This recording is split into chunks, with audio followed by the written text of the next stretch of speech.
Pomni has been part of the amazing Digital Circus for less time than anyone else. But in just a few episodes, small details have already been building a much bigger story. Hidden moments, system glitches, and discoveries that no one else has made. In this video, we're going to break down Pomni's entire timeline in chronological order, because her story might be the one that changes everything. Before the circus. Something worth saying up front. We know less about Pomni's life before the circus than most people realize. The show has been very deliberate about that. But what we do know, pieced together across several episodes, paints a very specific picture of who she was before that headset went on. At 25, she was working as an accountant for a supermarket chain, living a life that wasn't particularly dramatic or glamorous, and by her own admission, didn't have a lot going on. In her free time, though, she explored abandoned buildings, alone and with a camera, recording everything and uploading it to YouTube, even though nobody ever watched and the channel never really took off. And yet, she kept going, because she was the kind of person who needed something, some mild thrill, some reason to feel like she was living outside the spreadsheets. And then, she walked into the wrong building. The community has pieced together, from the pilot specifically, that the headset she used was inside an abandoned C&A office. You might remember the moment in episode 1. She's running through a labyrinth of old corridors and she stops at one specific computer. Not just any computer. She stares at it, and something in her expression shifts. The show never confirms this outright, but it lands like a memory rather than a reaction. The community's theory, and it's genuinely hard to dismiss, is that this was the actual machine she found during one of her explorations, still running, with a headset connected to it. She put it on out of curiosity, with no grand plan, no special knowledge of C&A, and no idea what she was stepping into. Just someone who was bored and made one decision too many. There is no evidence, none at all, that she knew anything about what C&A had been building. The original employees walked into the circus with context, with a connection to the project. Pomni walked in completely blind, and that gap between what she knows and what everyone else already figured out years earlier is what shapes basically everything she does from episode 1 forward. One more thing before we get to 2017. Gooseworks confirmed at MomoCon 2024 that the name Pomni comes from Russian, where it means remember. Whether that's deliberate irony given how much her memories have been stripped from her, or something that points toward where her arc is heading, I honestly don't know. But it's the kind of detail that's hard to encounter and then stop thinking about. 2017, the first day. By the time Pomni arrives, the circus already has a whole history she is completely unaware of. Kinger has been there longer than anyone can really track, and Ragata, Jax, Gangul, and Zubul all got there years before 2017. The group had already formed its own rhythms, its own ways of surviving, its own understanding of what the circus is and isn't. And then Pomni shows up mid-performance, disrupts the whole thing, and breaks Gangul's mask in the process. That first hour is worth sitting with because it tells you almost everything you need to know about who she is. She panics immediately, which isn't surprising, but what she does with that panic is what's actually interesting. She doesn't shut down. She runs toward the exit sign, even though no one has told her it's real, because her brain immediately starts trying to solve the problem. She doesn't wait for someone to explain the circus to her, and she keeps moving even while Kane is mid-introduction. There's a kind of compulsive problem-solving in her from the start that reads differently than pure fear. Then, she finds Kaufmo's room. I want to be honest about how genuinely disturbing that scene is, especially on a first watch. The walls are covered in the word exit over and over, and inside is something that used to be a person and no longer is in any recognizable sense. That's Pomni's real introduction to abstraction. Before anyone has explained what the word even means, she sees it first, without context and without preparation. But what she does next is the part that still surprises me every time I go back to it. She finds the exit door again, goes through it, and instead of finding a way out, she finds the corridors of the old C&A offices. Real-looking walls, old computers, a world that feels physically different from everything else in the circus. She goes deeper, and then she falls into the void. Nobody else had done that. She is the only character in the show who reaches the void on her very first day, completely by accident and completely without knowing what it is. Kane finds her there, pulls her back, and his reaction when he does is one of those small details the show never comments on but doesn't explain away either.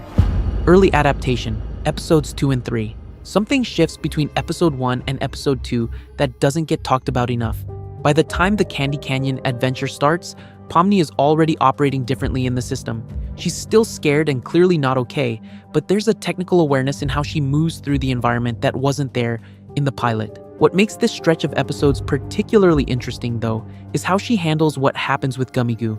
He's an NPC who becomes aware that his memories are fake, that his entire sense of self is constructed, and instead of distancing herself from the situation, Pomni sits with him and tries to explain it, treating his crisis as a real thing worth taking seriously, even though she's also very much in the middle of her own. The show makes a point of showing that the other characters don't do this with NPCs the way she does. And then Kane removes Gummigoo the moment he tries to enter the tent, and Pomni watches it happen without being able to stop it. Episode 3 brings a different kind of revelation. She ends up alone with Kinger in the dark, and what happens next is genuinely unexpected. He becomes lucid in a way he rarely is, telling her about Queenie and the guilt he has been carrying for years, about things that happened in the circus long before she ever got there. It's the first time Pomni is exposed to actual history, something real from before her arrival, rather than Kane's version of events.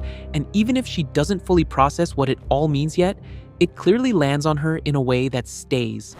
The realization. Episode 4. There's a specific understanding that starts forming around this point, one that doesn't come from any single conversation, but from watching. Pomni watches Ragata lose her emotional filter in episode 4, sees the group fall into genuine conflict, and watches the coping strategies people have built starting to crack.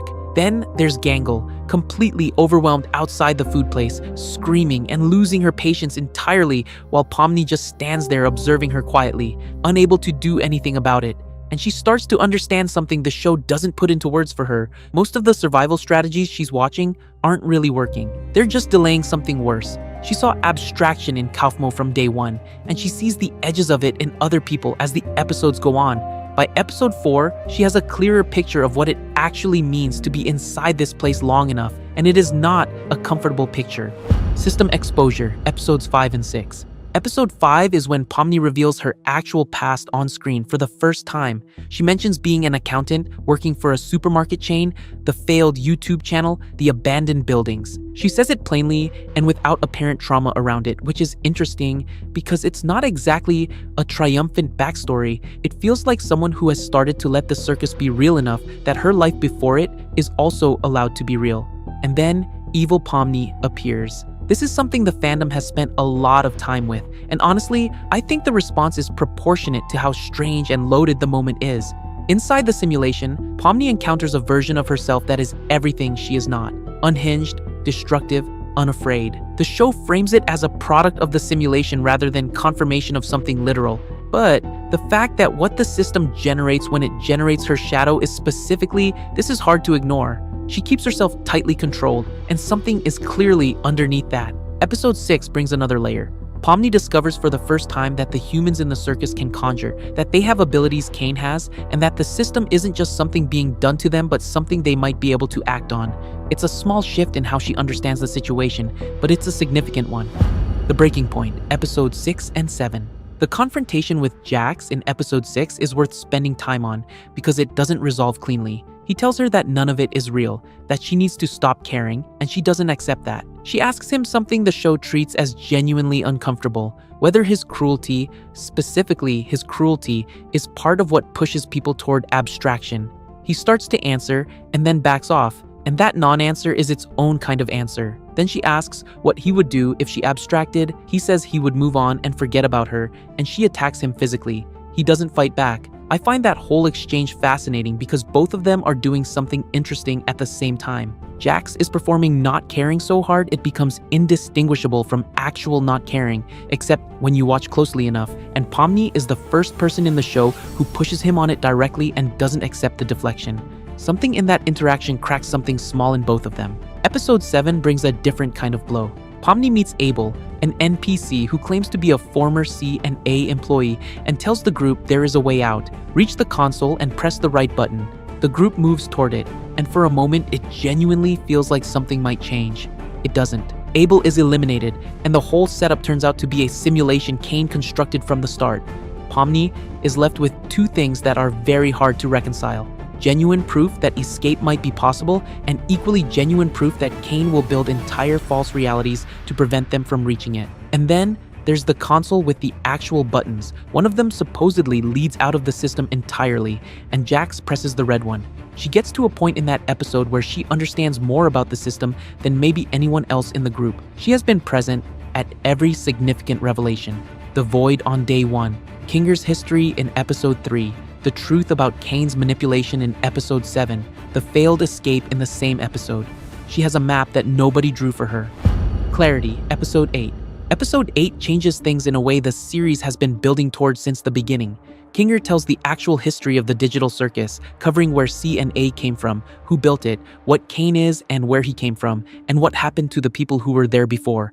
And Pomni hears all of it. What she does with that information is the question the whole show is setting up for the finale, because by the end of Episode 8, she has something none of the others have in quite the same combination. She arrived last, so she's the least worn down. She found the Void on Day 1, so she knows something exists outside the system. She has been in the room every time the real history came out, and she still hasn't abstracted, which after everything she has witnessed is not a small thing.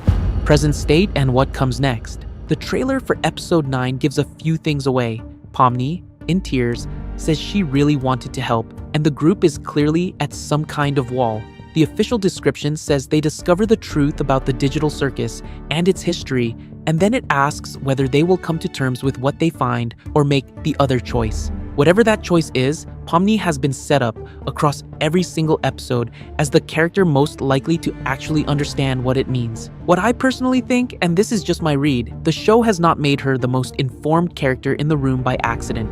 She knows about the Void, she knows about Kane's capacity for manipulation, she knows the origin story of the whole system, and from very early on the series has positioned her as someone who could potentially change everything in the circus. That framing was there from the beginning, and it hasn't gone away. Whether that means escape or sacrifice or something else entirely, I genuinely don't know.